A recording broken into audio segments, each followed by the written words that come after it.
Hey Parker Pooh, today is the Conjure Woman. The artwork in this one's really pretty. By William Miller, illustrated by Tyria Schaefer. Madame Zena, the Conjure Woman, lived alone in the woods.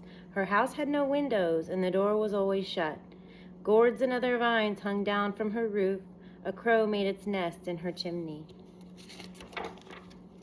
Some people feared Madame Zena. They said she made the moon burn red, killed the stray calves, turned the river into salt. But when a child was sick, when the doctor and the preacher had no answers, the worried parents turned to Madame Zena. One night, a boy named Toby burned with fever. His body ached, and all he wanted to do was sleep.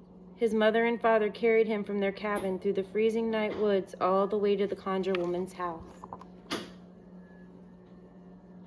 Really pretty, isn't it? Madame Zena took the boy into her arms and closed the door. Around his neck she tied a bag of herbs.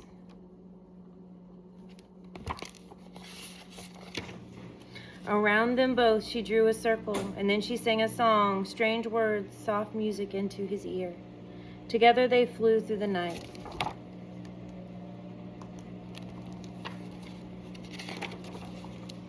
Above the winter fields, across the dark oceans to their African homeland.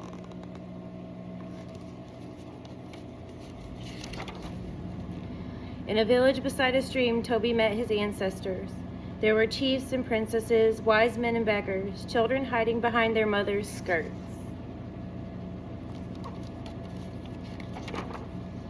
They opened their arms and welcomed him, made a bed for him beside the roaring fire. Then the old ones formed a circle around his bed and prayed in voices that rang through the night.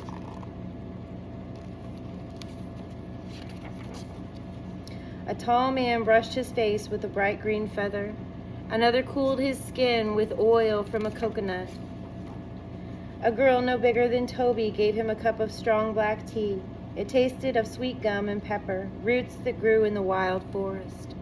At last, the Conjure Woman knelt beside his bed, blew a handful of dust, red and gold, into his eyes.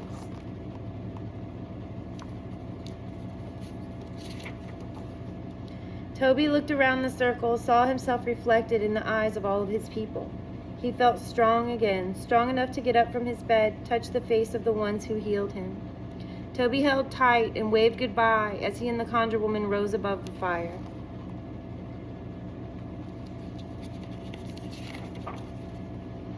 Once more they crossed the dark ocean, flew above the winter fields. Once more they stood in the circle drawn by the Conjure Woman.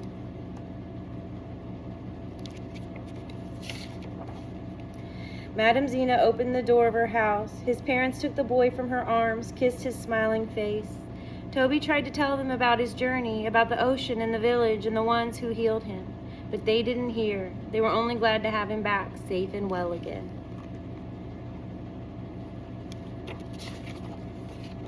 Madame Zena, the Conjure Woman, blessed the little family and left them to their joy. The end. I love you guys. Mwah.